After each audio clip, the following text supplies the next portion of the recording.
Tranquilo, gente? Então, ó, como a gente já revisou lá até naquela parte dos DPOCs lá, dos cânceres, aí eu vou para lá, tá? Então vocês me falem aí as dúvidas que vocês tiverem. Vê se tá aparecendo o slide aí para vocês. Ou será que foi só eu compartilhar que travou?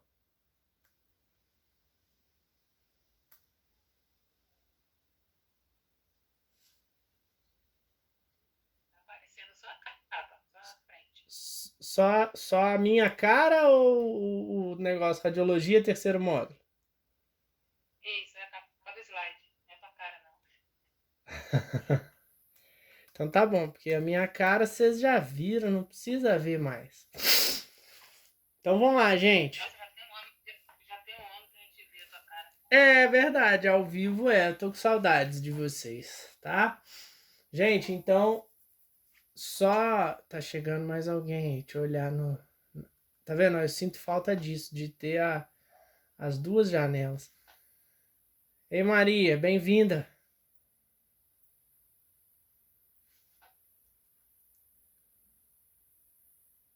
Ó, então dessa parte aí, do lado que tá bom, do lado que tá ruim, vocês não estão com dúvidas não, né? Conseguem ver ali o lado direito tá ruim, certo? Então eu vou só revisar o final. Então, ó, essas características eu preciso delas, tá? Vocês saberem o que é um DPOC restritivo, o que é um DPOC obstrutivo. Então, vamos relembrar. O ar não entra, o magrinho do lado ali do ar, o senhorzinho magrinho.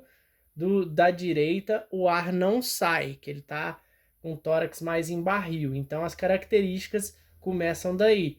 Tórax em barril, expiratório, né?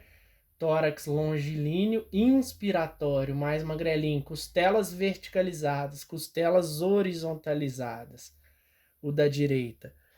Aí o ar não entra, aqui o ar não sai. Então, exemplo, bronquite, aqui na direita vai ser enfisema pulmonar, fibrose cística, tá? Então, diferença de quadros aí, porém os dois são DPOC, tá certo? Doença pulmonar obstrutiva crônica. Então, qualquer dúvida, me falem. Aí é um raio-x do DPOC inspiratório, olha lá, o pulmãozinho bem sequinho, bem com pouca troca de ar, tem uma parte da média ali que tá mais funcional, mas tá ruim, né? Esse cara vai respirar de ápice, né? Vai ficar mais aqui.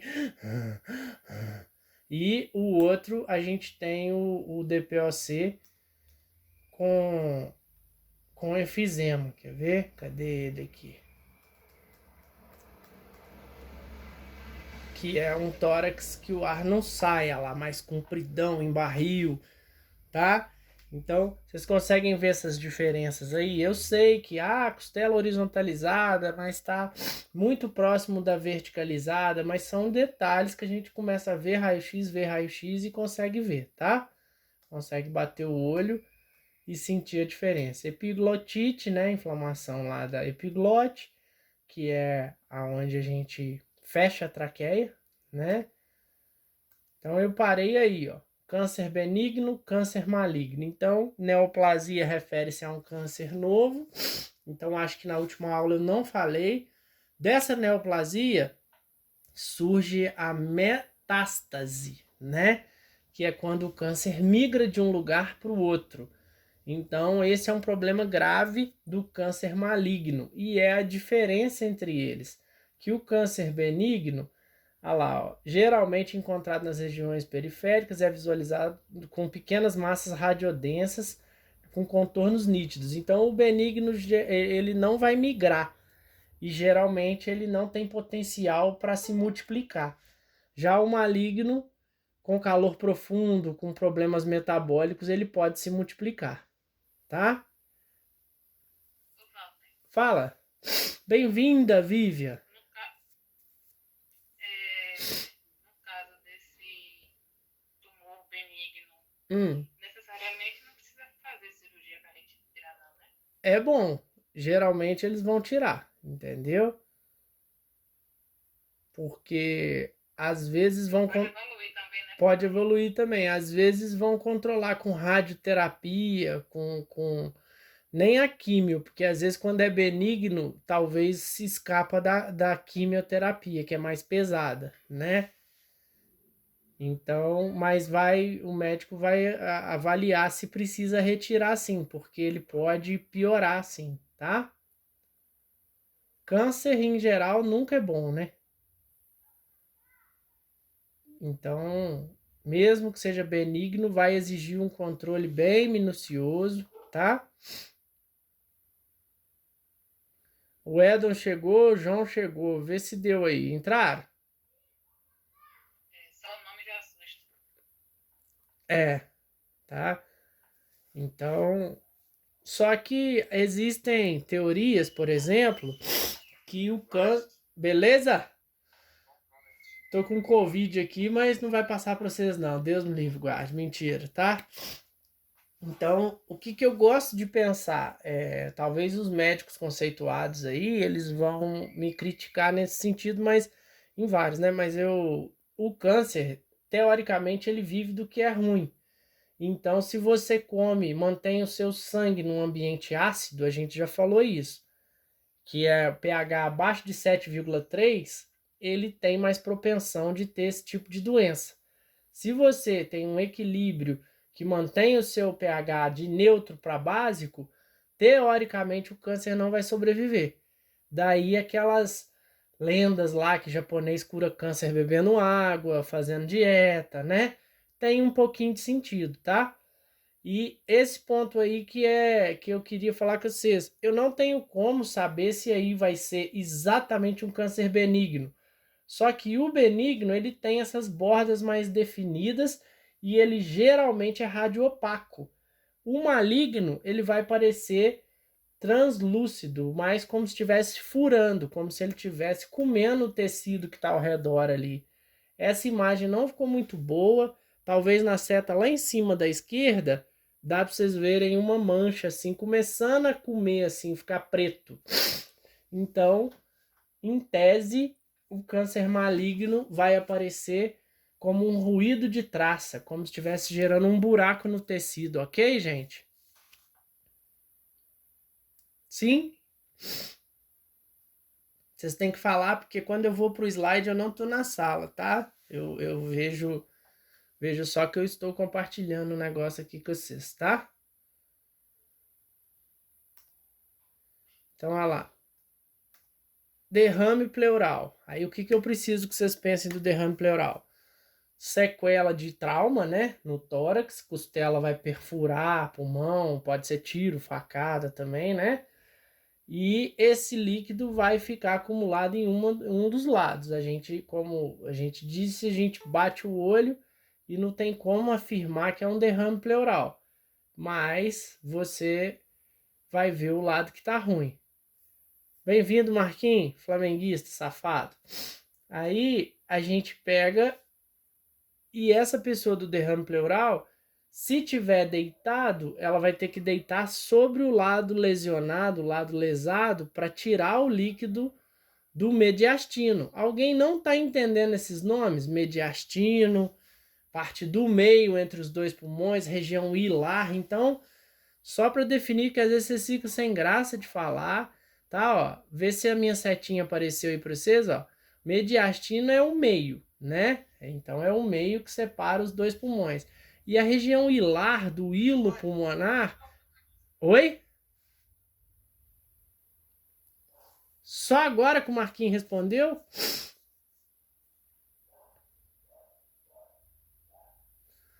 Aqui, então vamos lá.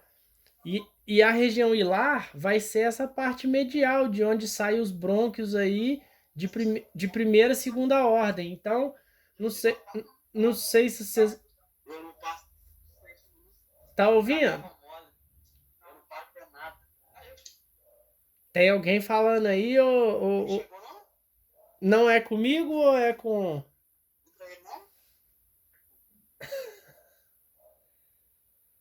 Marquinhos, deixou o microfone ligado. E tava calhando a gente aqui. Marquinhos, tô te ouvindo. Não tô escutando direito, não. Então fecha o microfone aí, rapaz. Essa internet minha tá ruim. Ah, então tá. Aqui em casa acho que tá legal, tá? Então, só fechando aí, ó. O mediastino vai ser a região onde tem os brônquios, né?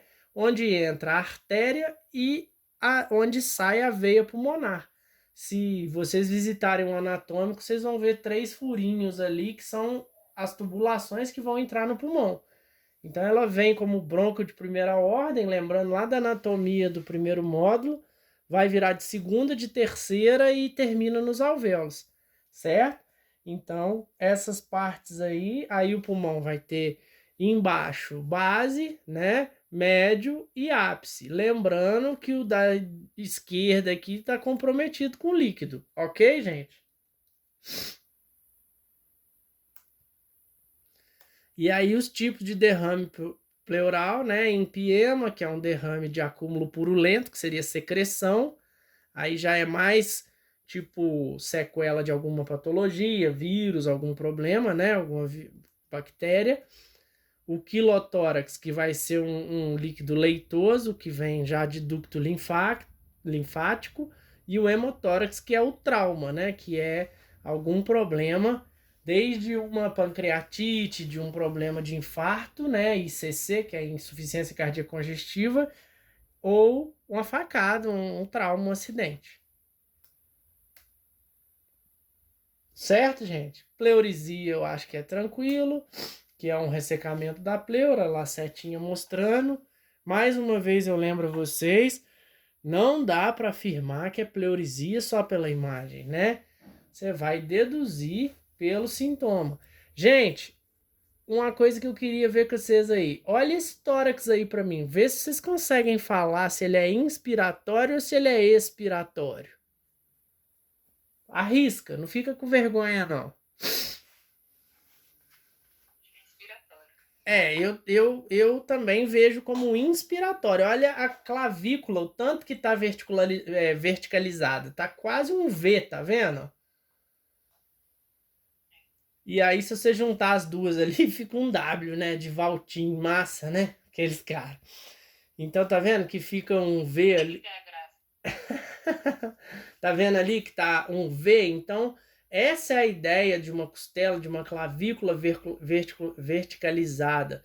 Você vai ver que é uma patologia onde o cara tá ali, ó, tentando pôr ar para dentro. O ar não entra. Show? Se ela deitar, ficar mais horizontal, patologia restritiva. O ar não sai. Beleza?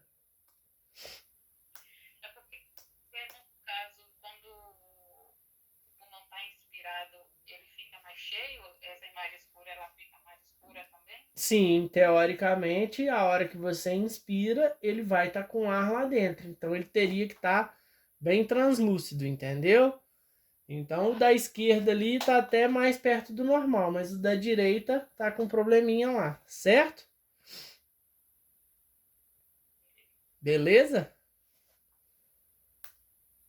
Pneumonia, aí a gente também passou batido, correndo.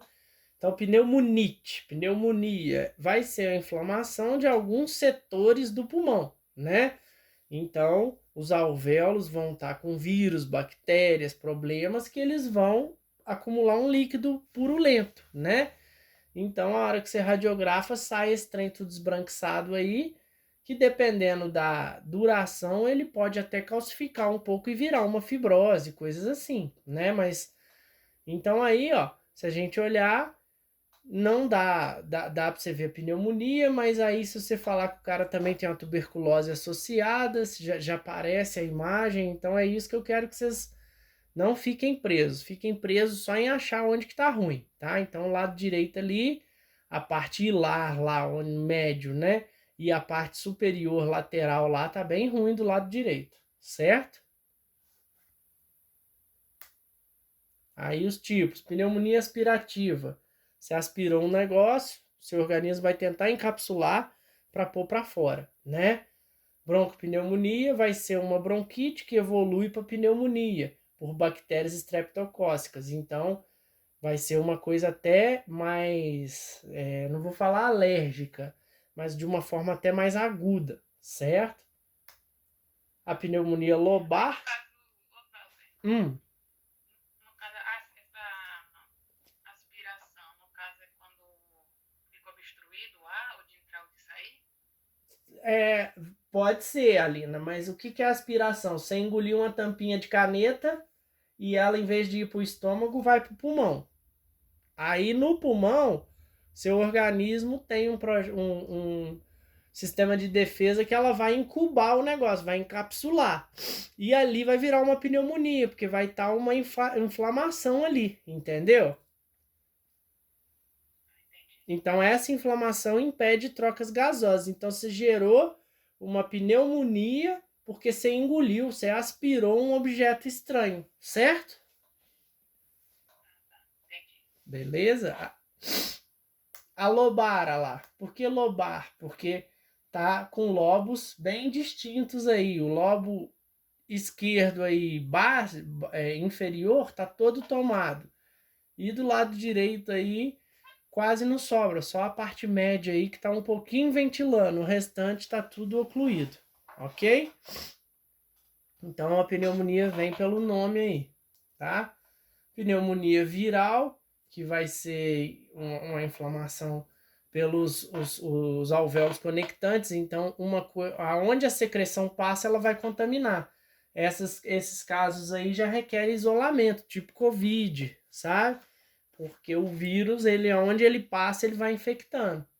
Ok, gente?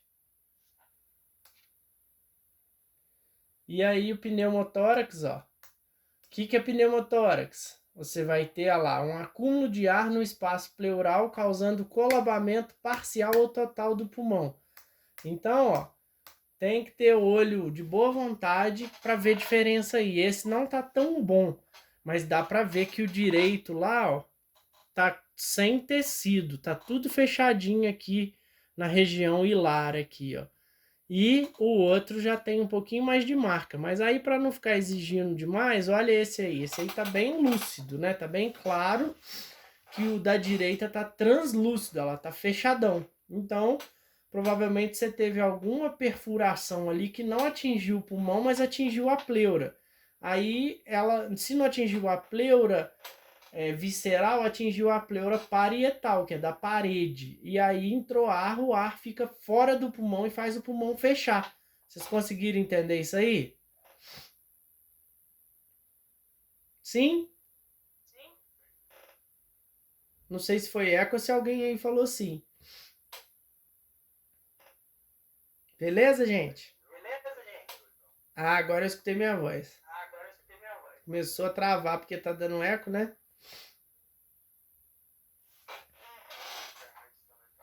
Internet também tá ruim, Edo? Edema pulmonar. Então, edema, acúmulo de líquido, né? Geralmente por uma insuficiência cardíaca congestiva. Então, quando o cara tem um problema cardíaco, coronariopatia, coronariano, ele pode ter uma ruptura de um vaso que vai misturar problema cardíaco com pulmonar. Então, esse pulmão vai acumular um sangue ali e não vai deixar de ser um derrame pleural de caráter de sangue, né? Um hemodderrame pleural com acúmulo de sangue, ok? Embolia, que é importante também. Então, embolia é muito importante porque a gente às vezes atende pessoas com trombose e não é legal você mexer, porque se deslocar esse êmbolo, ele pode ir lá no pulmão e entupir uma artéria, tá certo? Aí essa pessoa, se for uma artéria muito importante, ela pode levar à morte súbita. Se for uma artéria que dá conta de ter um mecanismo compensatório, a pessoa vai sentir uma dor, uma falta de ar, mas dá tempo do médico ir lá com o catéter, morder no êmbolo e tirar ele. Tá certo, gente? Então eu acho que não tem, assim, grandes dúvidas aí não, né? Acho que vocês estão tranquilinhos aí, tá? Então, olha lá, embolia lá do lado direito, ó, pegando a base do pulmão ali, com líquido, com calcificação na região hilar. Então, mas aí é aquela história, gerou um derramezinho também. Então, Isso que eu precisava falar para vocês. Tudo vai levar às mesmas características de imagem. Geralmente vai ser muito clássico, igual a telectasia diferencia porque o mediastino vai para o lado da lesão. Então poucas patologias vão ter uma coisa muito particular dela.